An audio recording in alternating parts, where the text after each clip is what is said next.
Also, another new development to tell you about. After weeks of delays, the Trump team has also signed an agreement with the Biden White House that does unlock key transition briefings and cooperation. Joining me now is Republican Congressman Tim Burchett of Tennessee. Congressman, good to be with you. Thanks for being with us once again. Let's talk about these cabinet choices. What's your sense of how things are going so far? What's your priority in terms of getting some of these nominees through confirmation hearings in the coming weeks? Well, I'm delighted with them, Jim. This is what America voted for. They voted for change. We were going off a cliff economically every other way. Our borders were awash, 14 million people to come over in the last 4 years, the fentanyl crisis. And already with the talks of tariffs, you're seeing the president of Mexico backing off and telling we're gonna work on shutting the border down. So I think it's working very well. I do want to ask you about that. I mean, the polls showed Americans primarily voted for Trump to fix inflation and the economy. Did the American people vote for people like Matt Gaetz to be the attorney general, or vaccine conspiracy theorists like RFK Jr. to be in public health roles? Isn't that overreach? No, nobody would take the fight to the corrupted Justice Department that's been weaponized against Americans like Matt Gaetz. Everybody knows that. And if the Justice Department had anything on Matt Gaetz, they would have brought charges, but instead they chose to throw him out. So I think you were that okay? answers that question. It's a holiday week. I don't want to, I don't want to get too testy before we all eat some turkey. But Matt Gaetz for Attorney General, you were in favor of that? Absolutely. I thought he would have been an excellent choice. Nobody is hated by our Justice Department more than Matt Gaetz, and for good reason.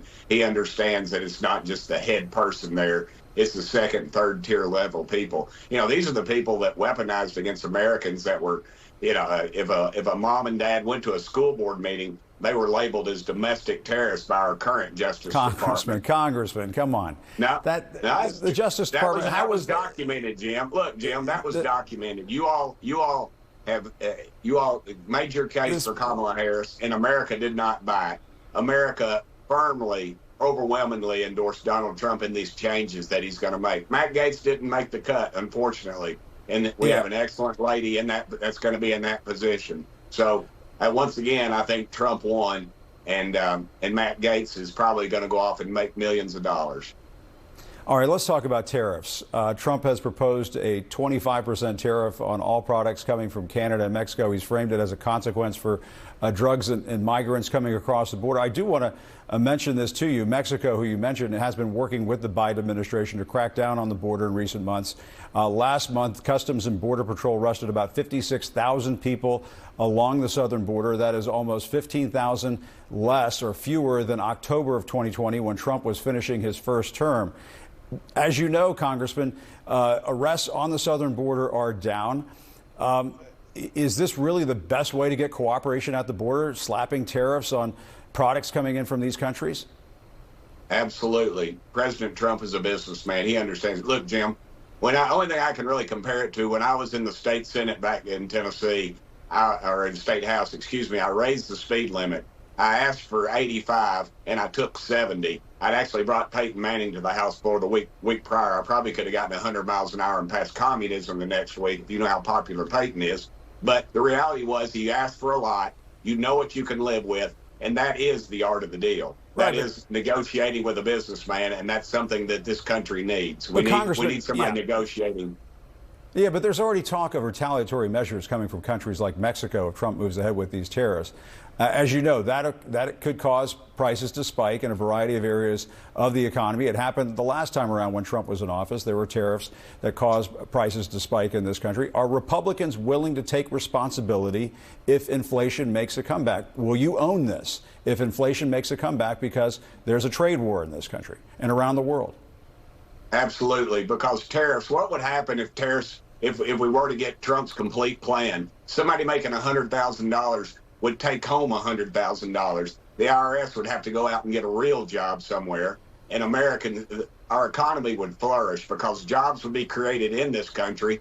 And Mexico kills over 200 people a day with fentanyl. It's time we start calling them on the table. All right, Congressman, 300,000 children. you and I have talked about this before. The fact check on this, though, is that the majority of the fentanyl that comes into this country comes in through legal ports of entry. I mean, all of our viewers at home can go look this stuff up. It comes across legal ports of entry. A vast majority of the people who are arrested for bringing fentanyl across the border are U.S. citizens. Well, does it matter? It flows through. We know it flows from China to Mexico into our border. The border is porous. 14 million people are coming over. So you're telling me you know what each and every one of those is carrying in those backpacks? Come on, Jim. You know it, and I know it. I mean, fentanyl's coming over our Mexican border. That's why the Mexican president right now spoke yesterday about the need for border security, and they're going to bring the fentanyl thing under control. I suspect very soon. Well, it's just like the president of Mexico has also talked about there's very much going to be the possibility that there are going to be retaliatory tariffs coming in from Mexico. You may see that happening from Canada. We talked to an economic expert yesterday who said this could result in higher fuel prices. You were just saying earlier that you're willing to take ownership of this if this results in a trade war that causes inflation to spike. Aren't you worried about what's going to happen in the upcoming midterm elections if that happens? I mean, inflation is what helped Donald Trump get back into the White House.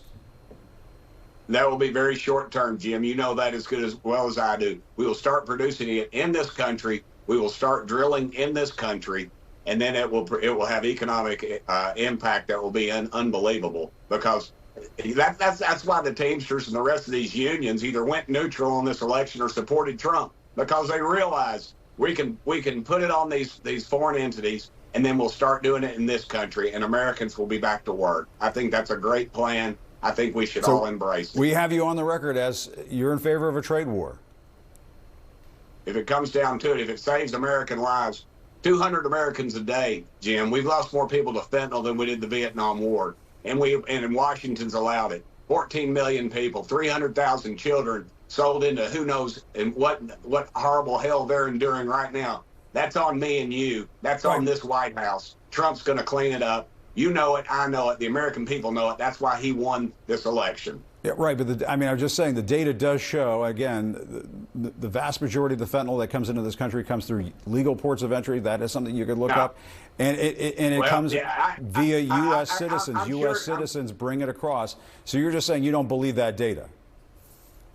No, I don't believe that data. You don't know what those 14 million people that came over our border, we don't know where they were. We don't even know how they got here except on our southern border. They're carrying the drugs in. They're muling it in. You know it. I know it. That's a bogus statistic that you all keep putting out, and nobody is buying it, because if they bought it, you'd be talking about President-elect Kamala Harris right now and not Donald Trump. All right, Congressman Tim Burchett.